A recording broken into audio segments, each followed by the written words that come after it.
दोस्तों बिना समय गंवाए आज की कहानी को शुरू करते हैं। कहानी का टाइटल है जवां विधवा की अधूरी तड़प।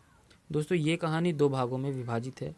ये वीडियो इस कहानी का पहला भाग है, तो दूसरा भाग भी सुनने के लिए आप इस चैनल को सब्सक्राइब करके रखना, ताकि दूसरा भाग जैसे ही अपलोड हो आपको नोटिफिकेशन मिल जाए।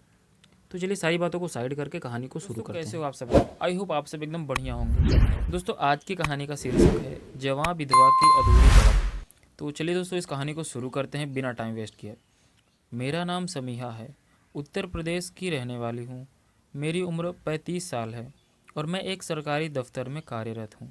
यह कहानी मेरे निजी जीवन से जुड़ी है, एक ऐसा अनुभव जो मैंने वर्षों तक अपने भीतर दबा कर रखा। शादी 21 साल की उम्र में हो गई थी।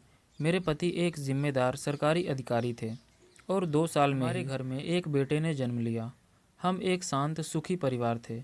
मैं, मेरे पति, हमारे बेटे और सास ससुर, 5 लोगों का छोटा सा परिवार था। शादी के शुरुआती वर्षों में जीवन में सब कुछ सुंदर था। मेरे पति मुझे बेहद चाहते थे और मैंने उनके स्नेह में एक संपूर्ण स्त्री की तरह खुद को पा लिया था। लेकिन जीवन ने मेरे साथ एक अनचाही करवट ली। 2013 में एक दुर्घटना में मेरे पति का निधन हो गया। उस वक्त मैं मात्र 26 साल की थी और हमारा बेटा केवल 3 साल का।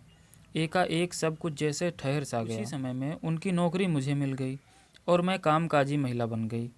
मैं एक माँ, एक बहू, एक विधवा और अब एक सरकारी कर्मचारी। बचपन से ही मेरे भीतर भावनाओं की गहराई रही है। कॉलेज के दिनों में जब बाकी लड़कियां दोस्त बनाती तो मैं हमेशा एक मर्यादा में रहती थी। भीतर कहीं कुछ था जो छू जाना चाहता था, भावनाओं, स्नेह और स्पर्श को, लेकिन मैंने खुद को सीमित रखा। शादी के बाद मेरे पति ने मुझे संपूर्ण रूप से अपनाया और मुझे कभी भी किसी और की ज़रूरत महसूस नहीं हुई। लेकिन पति के मृत्यु के बाद धीरे धीरे वो स्नेह, वो जुड़ाव, वो अनछुअन सब कुछ एक खालीपन में बदलने लगा। मैंने अपने बेटे और सास ससुर के लिए खुद को समेट लिया। लेकिन औरत का तन और मन दोनों जब टूटते हैं तो वो सिर्फ आंसू नहीं चाहते, कभी कभी वे किसी अपने की बाहें भी चाहते हैं।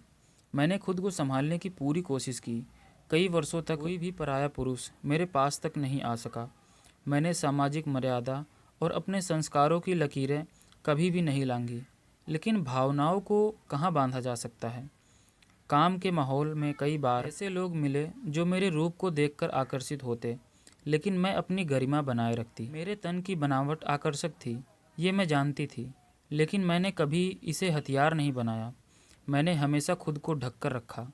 फिर भी किसी की नज़रें मेरे वजूद को भेद जाती। औरत का सौंदर्य कई बार उसके लिए एक सज़ा बन जाती है। वर्षों बीत रहे थे।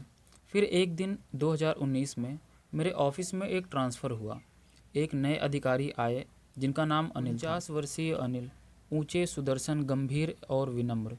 उनकी कदकाठी प्रभावशाली थी और उनके व्यवहार में एक खास बात थी, शांत और सम्मान। उनके सामने बाकी सब जैसे सामान्य लगते थे। बातों में शालीनता, नज़रों में आत्मसंयम और चलन में गरिमा। मैंने पहली बार किसी पुरुष को। दोस्तों अगर आपको ये वीडियो पसंद आई हो तो वीडियो को लाइक करके चैनल को भी सब्सक्राइब ज़रूर कर देना। और हाँ दोस्तों, सेकंड पार्ट देखना मत भूलना। तो चैनल को सब्सक्राइब कर लो ताकि जैसे ही सेकंड पार्ट आए आपको मिल जाए।